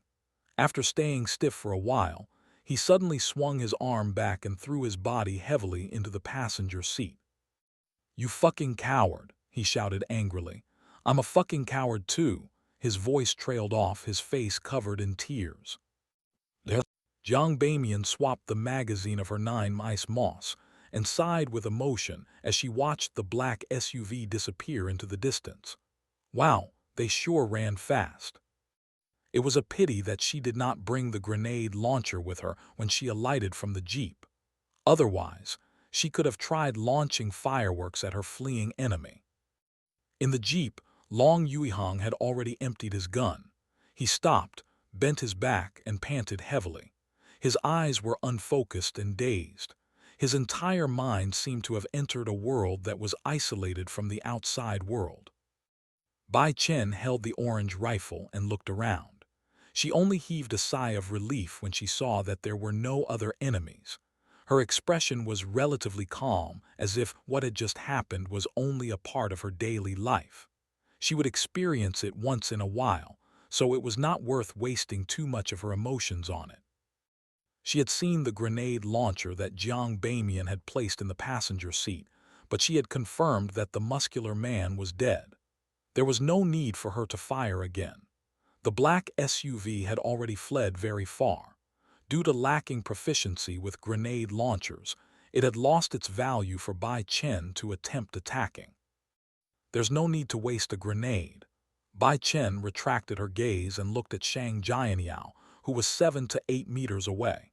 She was very confused about the man's final choice. In the situation earlier, the enemy wearing the exoskeleton had the perfect chance to kill the three of them at the cost of a light injury or a scratch. Unexpectedly, he acted as if he had lost his mind from anger and did not use any tactics. He could only be described as being reckless, nothing else. In that instant, Shang Jianyao was the only one who reacted differently and pounced to the side in advance. Bai Chen pursed her lips and glanced at Jiang Bamian, who had run back. "Are you guys injured?" There was a medical kit in the jeep. Long Yuihang shuddered when he heard this and snapped out of his daze, returning to the real world. His body trembled from nervousness, but this did not stop him from quickly checking his condition. "I am fine." At this moment, Shang Jianyao replied with a smile, "My head hurts a little. Maybe the sound of explosions and gunshots put some pressure on your ears." Bai Chen analyzed the situation from a practical standpoint. "Good." Jiang Bamian praised Bai Chen when she returned to the jeep. She then said to Bai Chen, "I have a few abrasions. Give me a bottle of iodine." After saying that, she took the opportunity to teach Long Yuihang and Shang Jianyao. In the wilderness, fatal danger often comes from infection and pollution. We can't be careless in this regard just because people who have undergone genetic enhancement have strong immunity and self-repair abilities. After Shang Jianyao and Long Yuihang nodded, Jiang Bamian took the iodine and disinfected the wound on her hand with a smile. How was it? Wasn't it exciting? Thrilling, I might say, right? Long Yuihang frowned and spoke with a slightly pale expression. Team leader, how can such a thing be described as exciting and thrilling? He only felt scared, sad, and nervous. He didn't want to experience it again. If it weren't for the fact that his companions hadn't died, he felt that he might have collapsed on the spot. Even so, he still felt an indescribable feeling when he saw the three people he had previously conversed with lying on the ground silently, each in their own tragic state. Jiang Bamian was not angry at Long Yuihang's retort. She smiled and sighed. This is the norm in the Ashlands. It's completely different from the situation inside the company. After you experience all kinds of battles, you will realize how lucky and happy you are to still be alive after every battle, especially when your comrades remain alive. I mainly wanted to give you a sense of relaxation so that you can get over your PTSD quickly. Heh, don't compare yourself to Shang Jianyao. His problem might be worse. PTSD isn't even comparable. Shang Jianyao opened his mouth as if he wanted to say that there was nothing wrong with him.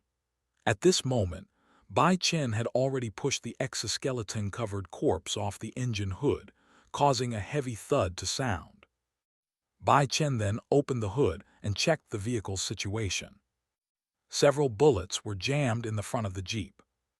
"How is it?" Jiang Bamian asked. "It's indeed damaged. I don't know if it can be repaired. I'll give it a try first." Bai Chen pulled the gray scarf around her neck and returned to the trunk. She took out the plastic carry box that contained the repair tools. "I hope it can be fixed." Jiang Bamian turned to Shang Jianyao and Long Yuihang. "Clean the battlefield and gather valuable items. I'll be in charge of guarding the surroundings and preventing any accidents. Yes, let's start from here." "All right." Shang Jianyao and Long Yuihang walked towards the corpse wearing the exoskeleton. If they could strip the exoskeleton as soon as possible and grasp its usage techniques, they had a high chance of dealing with future situations successfully, as the problem of recycling after the wearer died had to be considered when designing military exoskeletons. Shang Jianyao and Long Yuihang had familiarized themselves with such objects during their first 2 months of training. Therefore, they were no strangers to such matters. Shang Jianyao did a simple search before he found the button and successfully switched off the integration system and power pack. After Shang Jianyao completed this step, no further technical work was needed. Thus, he undid the metal buckles on the auxiliary joints one by one. As Long Yuihang fiddled with the buckles on the elbows and wrists, he opened his mouth before closing it again. After hesitating 3 times, he finally couldn't suppress his voice and asked, "Weren't you nervous or scared just now?" Shang Jianyao, who was in charge of the legs, pointed at himself. "Are you asking me?" "Who else is here besides you?" Long Yuihang asked, bemused and angry at the same time. Bai Chen was repairing the Jeep behind him. Jiang Bamian held a pistol and had circled to the other side. Only he and Shang Jianyao were in the tiny area where the corpse was. Shang Jianyao patted the corpse's thigh. "There's still him." Long Yuihang wanted to curse the guy opposite him, but he felt a little scared for some baffling reason. He recalled the stories adults often used to scare children. Shang Jianyao restrained his smile and tersely agreed. "Being nervous and scared is definite." "But I couldn't tell at all," Long Yuihang blurted out. Shang Jianyao nodded slightly. "Because I told myself in my heart, your goal is to save all of humanity." "What's the connection?"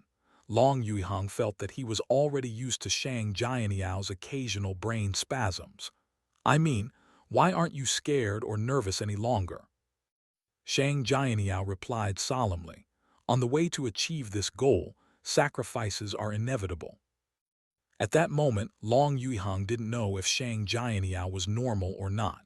He quickly decided to abandon the topic and asked, "Don't you feel terrible after killing 2 people with your own hands? Not long ago, they could still joke, walk, and jump. They were alive with blood pumping through their bodies. It might not be terrible, but don't you feel anything different?" Shang Jianyao nodded indiscernibly. Yes.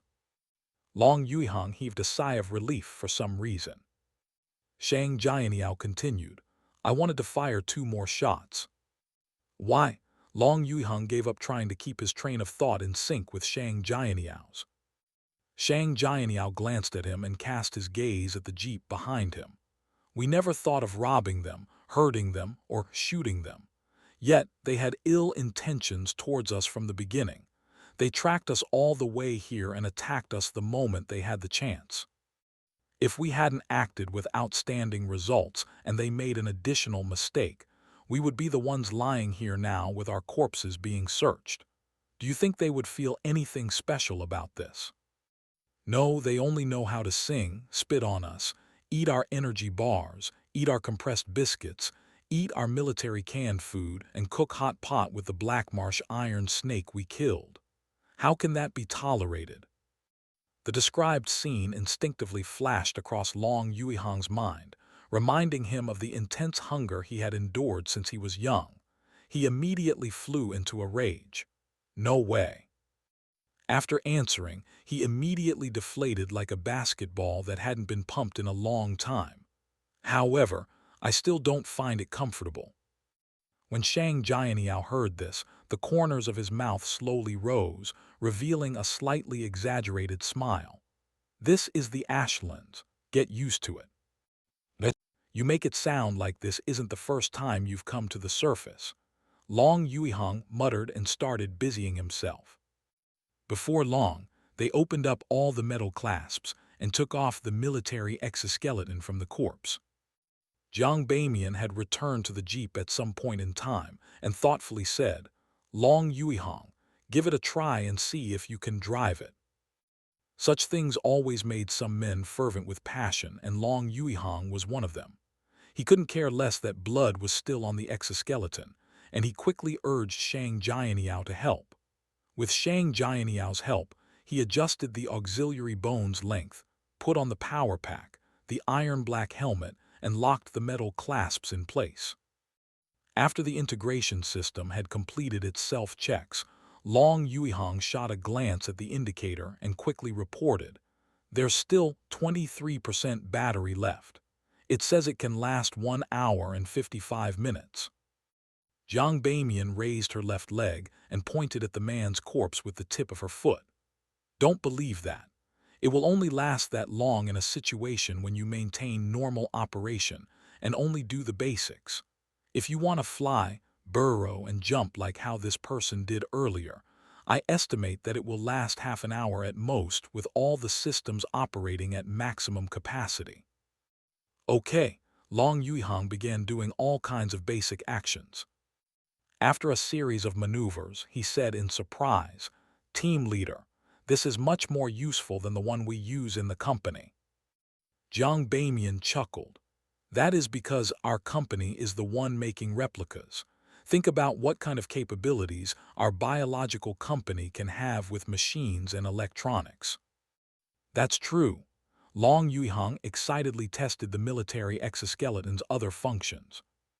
Shang Jianyao remained crouching in the same spot, searching the corpse's every pocket. He didn't even miss out the underwear's inner layer. Finally, he looked at the items in front of him in disdain. There are only 2 bags of biscuits. These 2 packets of biscuits were not compressed. On the wrapping were rows of Red River words. Due to the severe wear and tear, Shang Jianyao could barely identify the words, scallions and soda. In the Ashlands, the 2 most mainstream languages were the Ashlands language and the Red River language. The former was the common language of Pangu biology, the Salvation Army, and other factions.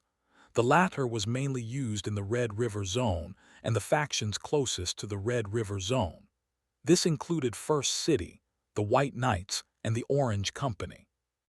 In addition to these 2 packs of biscuits, Shang Jianyao also found 2 pieces of paper and a badge. One of the 2 envelopes was neatly folded, while the other was randomly folded. Shang Jianyao unfolded the neat, clean letter and casually evaluated it. This has been folded many times. After Jiang Bamian instructed Long Yuihang to guard the surroundings, she went to Shang Jianyao side, squatted down, and read the letter with him.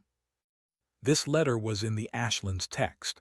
Dear Father, I led a good life in First City in the beginning. Although I still have some problems reading the language, there's basically nothing wrong with my conversational speaking skills. No one will ever discover that I come from the wilderness. The ranks here are very strict, but it's beautiful like heaven compared to the outside world.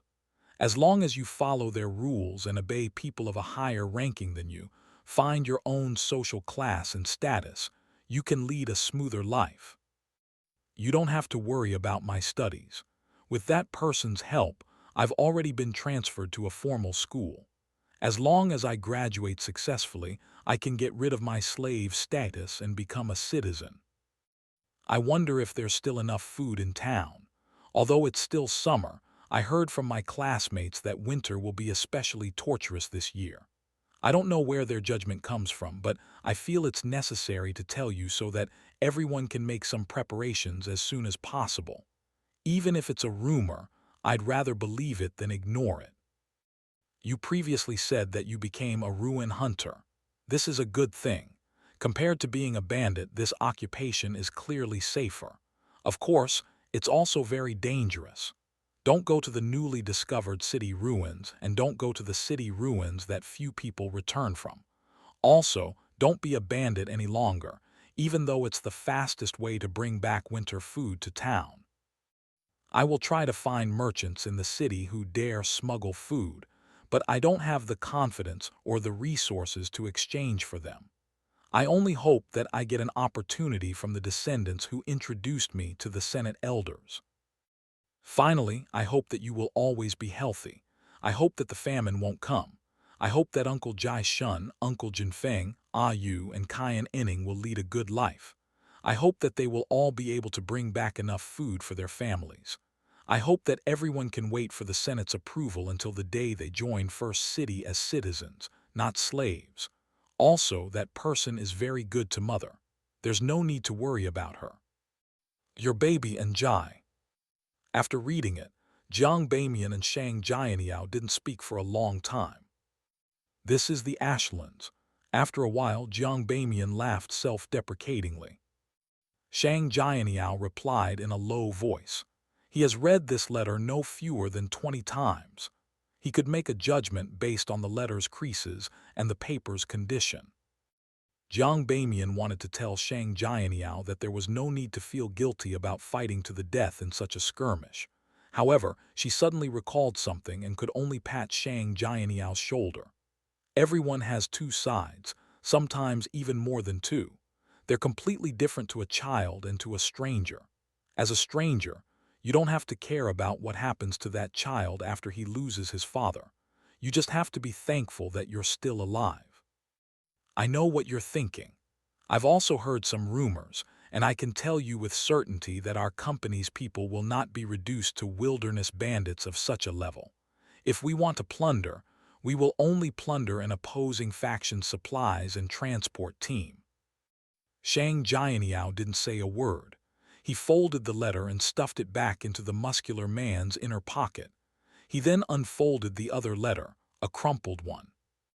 Mission description. Explore the northern area of Uilu Station and gather information regarding the target. Target description, male, unknown origins. About 1.8 meters tall, has black hair and golden eyes. He's very handsome and has the same outstanding charm. He likes to wear a trench coat, boots, and gloves. His hair is always neatly combed. He's nothing like a wilderness nomad. His danger level is temporarily considered high. Reward: 1 ton of ordinary grade flour, guild guarantee. Quest level C, 100 credit points. This is the Hunters Guild's mission document, Jiang Bamian introduced. Then she thoughtfully picked up the badge that Shang Jianyao had found. Yuilu Station is an old-world ruin in the Black Marsh Wilderness. Further north is the Great Swamp's depths. It's filled with danger. As she spoke, Jiang Bamian checked the badge in her hand. The badge was brass in color. Embossed on the front was a human face with blurry facial features. On the human face's cheeks were a saber and a spear. On the back of the badge was a small chip. This was a badge from the Hunters Guild. Jiang Bamian played with the badge and placed her left index finger on the chip. An undetectable electric current seemed to flash. Jiang Bamian retracted her finger after a few seconds and smiled. He's also an official hunter. Official hunters were a term used by the Hunters Guild because of their differentiation to ruin hunters. This differentiation had nothing to do with strength, at least on the surface.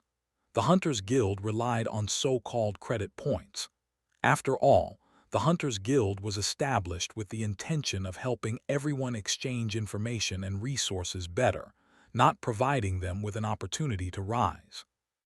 When it came to transactions, credit was more important than strength. Therefore, the first president of the Hunters Guild obtained inspiration from the old world systems and designed the credit point system. After ruin hunters joined the guild, they could obtain different amounts of credit points by completing their assignments, making deals with others, and providing reliable information to the guild. This did not conflict with their compensation, and the two could be considered as having levels of overlap. When one's credit points reached 100, a rookie hunter could become an official hunter. Above official hunters were intermediate hunters, senior hunters, advanced hunters, and master hunters.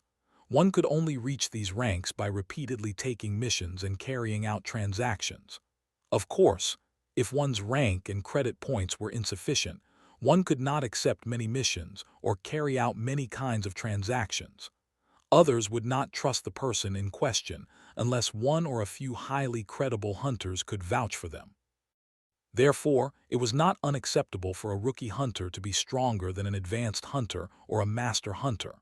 However, from a different perspective, being able to complete many missions and transactions in the dangerous Ashlands, remain alive, and accumulate sufficient credit points proved many things. Advanced hunters and master hunters were always outstanding in terms of strength, team strength, and the resources they had. In other words, those with low credit points might not be weak, but those with high credit points were definitely strong, at least in some areas. Due to the importance of credit points, the Hunters Guild always strictly dealt with breaches of contracts, violations, fraud, and dishonest transactions. Upon discovery, the corresponding credit points would immediately be deducted, and the information regarding the breach of trust would be labeled in the badge's chip. If the problem was serious, the guild might even revoke the person in question's membership and blacklist them across the world. These people were generally known as dark hunters. Of course, because an information network didn't cover the entire Ashlands, it might take months or even longer for the blacklist to spread to all the branches. As for whether ruin hunters were part-time bandits or if they had killed people, the guild didn't care as long as it didn't involve the missions or transactions. In addition to these things, the Hunters Guild also had a title, Chief Hunter. This was considered an honor. It depended more on one's qualifications. There could only be one Chief Hunter in every region's Hunters Guild branch. These were all the things Shang Jianyao learned in class and during training. Therefore, he was not curious about the term official hunter. However, he still looked at Jiang Bamian seriously without saying a word. Jiang Bamian looked down at herself and suddenly laughed. Are you wondering why I can read the contents of the hunter's badge chip? A hunter's badge chip usually could only be read by special machines at the various Hunters Guild branches. Shang Jianyao immediately nodded, without hiding his intent. Jiang Bamian raised her left arm and said, since it's an electric eel-type biomechanical limb, it's very reasonable to install simple chips, sensors, data transmission lines, and other miscellaneous items that require electricity. It's not too difficult to read the contents of the chip. Oh, but it's very difficult to erase and rewrite it. The Hunters Guild uses a special chip and special machine bought from the mechanical paradise. The technology involved can't be underwritten. Shang Jianyao came to a realization and curiously asked, "Are biological prosthetics nowadays all equipped with electronic and mechanical objects?" Our philosophy is, as long as it's useful. Besides, the intersection of biological, electronic, and mechanical objects is also a key research area. Just like how many large factions are attempting to combine exoskeleton equipment and artificial intelligence armor to create a truly practical kinetic armor, Jiang Bamian explained casually. Suddenly she yelped. Shang Jianyao hand immediately reached for his ice moss's handle. "Haha, I've squatted for too long. My legs are a little numb."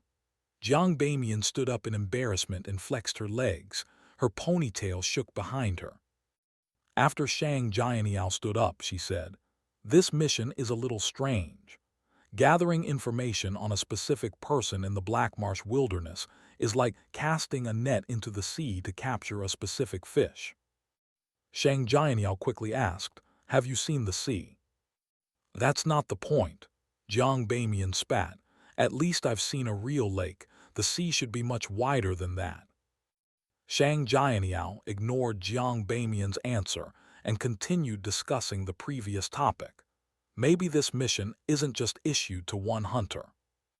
"That's true, spreading out the net is wise." Jiang Bamian agreed with his words. After saying that, she and Shang Jianyao sighed with emotion in unison. How rich! Anyone who could provide effective information would be rewarded. This meant that more than 1 ton of flour had to be prepared. Jiang Bamian cast her gaze deep into the swamp, which was north of Yuelu Station. She muttered to herself in confusion, "Who exactly is that fellow? He's worth so much attention." At this moment, Bai Chen completed the repairs. She sat in the driver's seat and tried to start the jeep. A hubbub sounded. Even Shang Jianyao could tell that it was abnormal.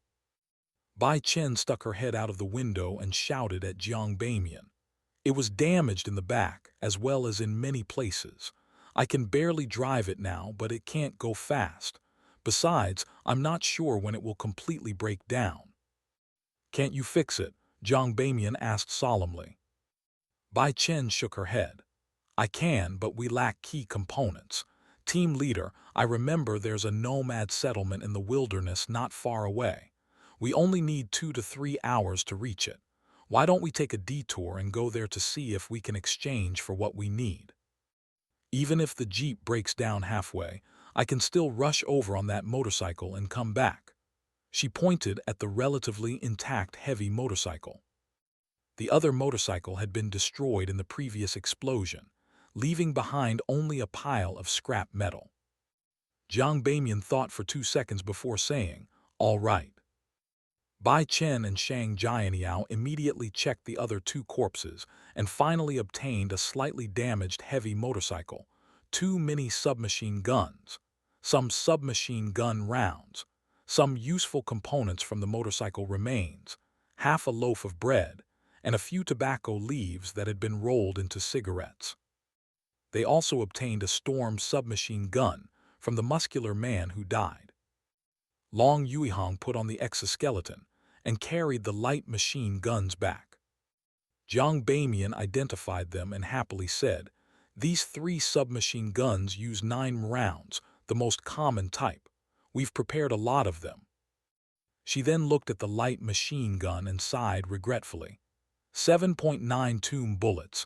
That's temporarily useless. Let's put it in the car first. We can exchange it later or bring it back to the company. "There won't be a place to put the exoskeleton if we put this in the trunk," said Bai Chen with a frown. Their trunk had canned food, biscuits, ammunition, and filter chips. The exoskeleton can be placed on the passenger seat. Everyone will take turns riding the heavy motorcycle. Besides, The three of us can squeeze into the backseat. It's very spacious, Jiang Bamian casually said. Bai Chen tersely acknowledged her words. That heavy motorcycle needs fuel, so we might not be able to refuel it. Let's try our best to trade it away later. Jiang Bamian did not respond directly and looked around. All right, everyone, disperse and pick up the bullet shells that you can see. This is a strategic resource. Long Yuihang, you can take off your exoskeleton and conserve some electricity. We only brought along a spare high-performance battery this time. We have to be careful. As for the solar charger board on the car roof, it could only charge the Jeep once a day. Yes, team leader. Long Yuihang had just finished answering when he suddenly thought of something. He turned around and pointed to the side of the road. What about that? He was referring to the Black Marsh iron snake's massive corpse. Jiang Bamian's smart-looking eyebrows twitched. There's no way to move it. We can forget about the meat. It's best not to eat such creatures that have mutated due to pollution unless you have nothing to eat. We can't take the poison sac in its mouth either. We didn't bring any sealing devices, and the liquid inside is prone to bursting. When the time comes, the Black Marsh iron snake will unknowingly succeed in its revenge. Strip off that layer of skin. We should be able to take it away. Yes, fold it up and tie it to the top of the car. This is an excellent biological material. The research department will definitely like it. They have been making similar bionic armor. Long Yuihang, go deal with it in the exoskeleton. Its helmet provides anti-poison protection. Also, if I remember correctly, it should have the auxiliary function of high-temperature cutting. Remember, start with the eye and mouth. After 15 minutes of busy work, Long Yuihang skinned the mutated python with Shang Jianiao's help. The latter wore a gas mask. It was folded, then bundled up and tied to the top of the Jeep. It was secured to a fixture on the solar charger with a cord.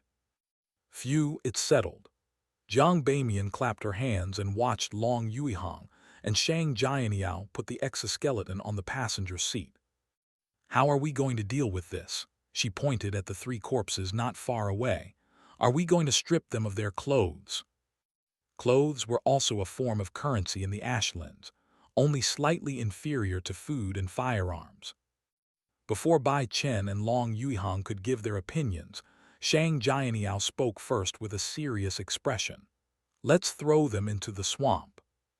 Jiang Bamian nodded thoughtfully. All right. Thanks for watching. Please subscribe and like the video and comment down if anything wrong in the story, and if have any suggestion to a new novel or want next part of any series, comment down. Our target is to get 1K subscriber. There will be SUPRISC for all of you. Stay tuned.